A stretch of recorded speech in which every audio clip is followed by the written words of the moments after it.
L'aberration, votre info de l'imaginaire, en direct. Bonjour, konnichiwa et maïgovanan à tous dans cette nouvelle émission de l'Aberration, votre journal des mondes de l'imaginaire. Aujourd'hui, le sujet sur lequel nous allons nous pencher est une annonce faite par Nintendo ce matin même. En effet, la 8ème génération de Pokémon sera bientôt parmi nous. C'est en tout cas l'information dont Nintendo devait nous faire part lors de leur conférence de presse ce matin, mais quelques complications imprévues ont visiblement changé la donne. Aujourd'hui, pour m'aider à y voir un peu plus clair dans cette histoire, je suis accompagné de Pedro Objectif, notre invité spécial. Monsieur Objectif, Tagazokavu. Bien le bonjour et bienvenue dans le monde incroyable de l'imaginaire. Mon nom est Objectif.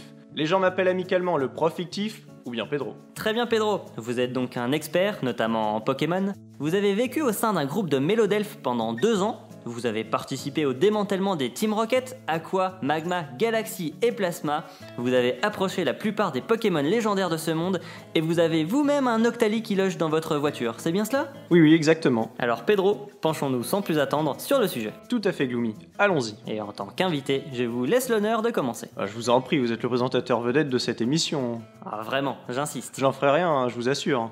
Ah, il est l'heure d'une courte page de publicité. C'est l'heure de l'instant pub.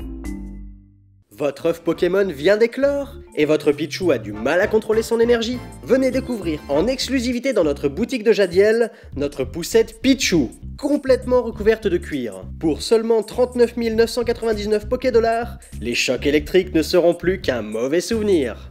Offre soumise à condition dans la limite des stocks disponibles. Et nous nous retrouvons donc pour parler de l'annonce faite ce matin même par Nintendo. En effet, lors de sa conférence de presse, l'entreprise de divertissement a expliqué qu'il y avait eu un problème avec le développement d'une bonne partie des Pokémon de la 8ème génération. Tout à fait Gloomy, et ce problème est principalement lié au dernier pari marketing pris par Nintendo, qui a révélé ce matin avoir acheté les droits pour utiliser Smog, le dragon du mont solitaire bien connu des nains, en tant que Pokémon légendaire star de la 8ème génération. Et cette annonce, à elle seule, a déjà fait l'effet d'un ultrason dans toute la salle. Oui, toute l'assemblée était plongée dans une grande confusion. Et vous Pedro, avant d'aller plus loin, dites-moi ce que vous en pensez en tant que spécialiste, si l'on prend uniquement cette information en tant que telle. Est-ce vraiment un changement si bouleversant pour les Pokémon ? Vous savez Gloomy, je pense qu'au fond le problème qu'a la communauté avec cette annonce est surtout un problème de principe. Aller piocher dans les autres licences pour en rameuter les fans, on n'a jamais vu ça depuis la première génération, et ça paraît assez déroutant, vous comprenez ? Et puis jusqu'ici Nintendo a eu aucun problème à nous sortir des nouvelles générations de Pokémon qu'ils avaient créées eux-mêmes. Alors à quoi bon ? C'est vrai. Cependant, cela est-il si grave ? En toute franchise, je pense que non. Nintendo a respecté sa charte du Pokémon légendaire unique, qui représente un aspect de l'univers, ici la destruction. Et voir un dragon légendaire dans Pokémon ne devrait choquer personne. Non, la seule chose qui me gêne un peu personnellement, ce ne sont pas les actes passés de Smog comme s'en plaignent certains. Je recommande à ceux-là d'aller relire les descriptions des autres Pokémon sur leur Pokédex. Il y en a où franchement ça fait peur.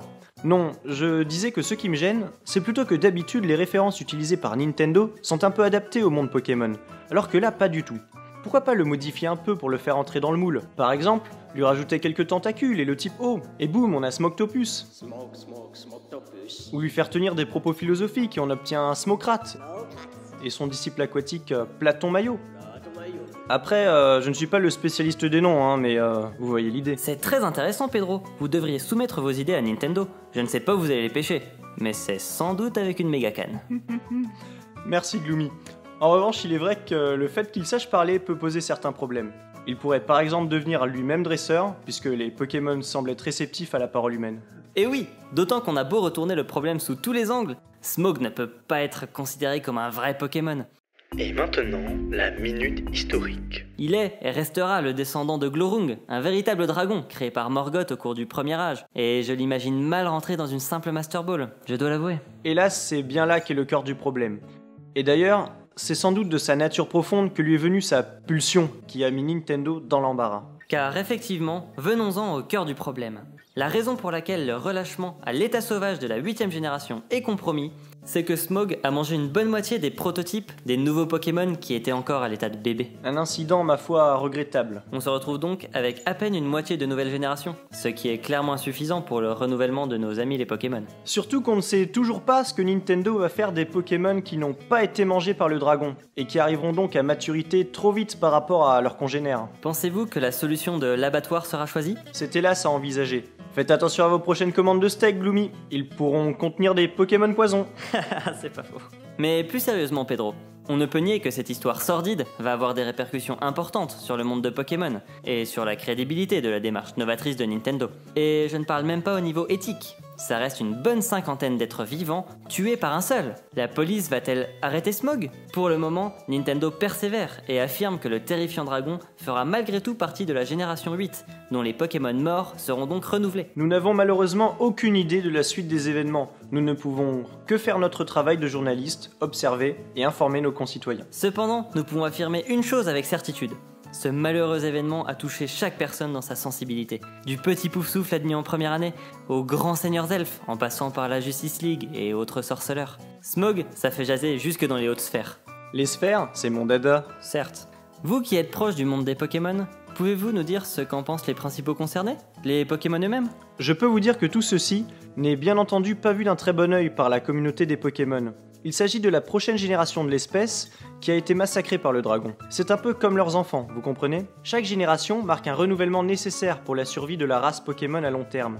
Ils sont donc très touchés et ont fait appel au rassemblement des Pokémon type fée, glace et dragon. Et pourquoi cela? Car ce sont les plus efficaces contre les dragons. Oh, bien sûr. Où avais-je la tête? Sans doute au milieu d'un cercle de petits canards qui dansent.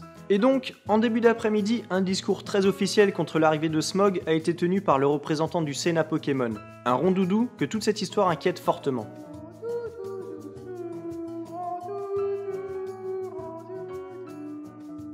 Oh, voilà une information très intéressante, Pedro.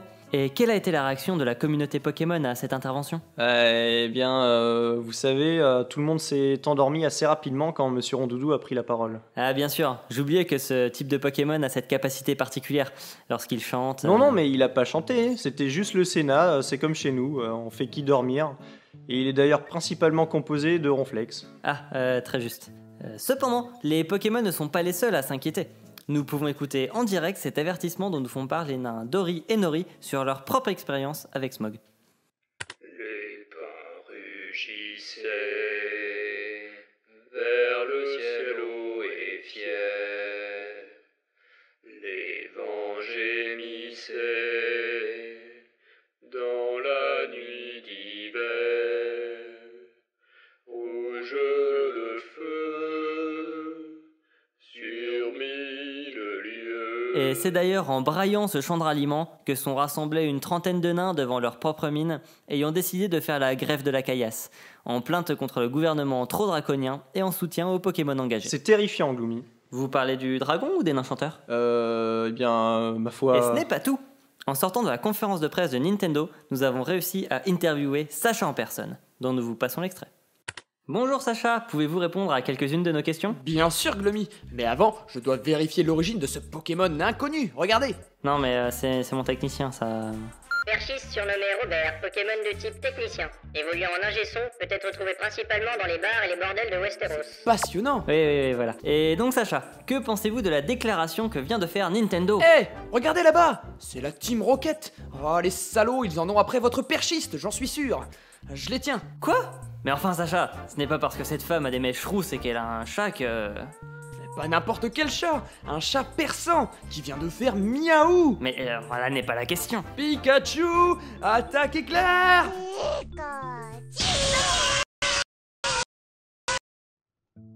On voit bien que toute la communauté a été mise en émoi par cette déclaration, jusqu'à Sacha qui se laisse aller à ses instincts primaires.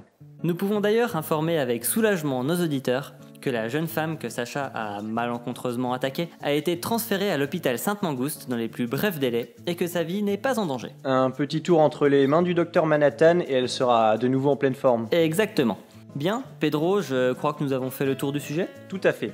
Rappelons d'ailleurs à chacun de ne pas tirer de conclusions trop hâtives sur Smog et l'initiative de Nintendo. Quant au reste, nous laissons à nos chers auditeurs le soin de se faire leur propre avis. Et nous vous tiendrons bien entendu informés de la suite des événements. Avant de finir cette émission, quelques résultats sportifs.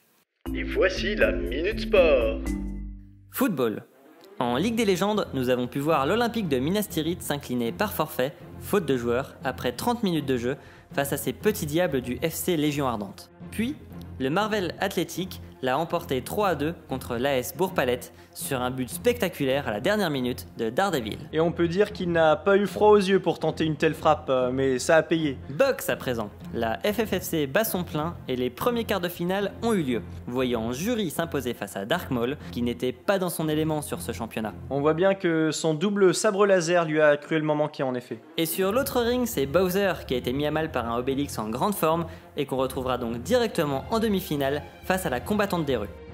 Et c'est donc sur ces derniers résultats sportifs que nous clôturons cette émission. Nous vous souhaitons une bonne journée à tous et Pedro, à la prochaine. Merci de m'avoir invité. À la prochaine à vous et à la prochaine à tous.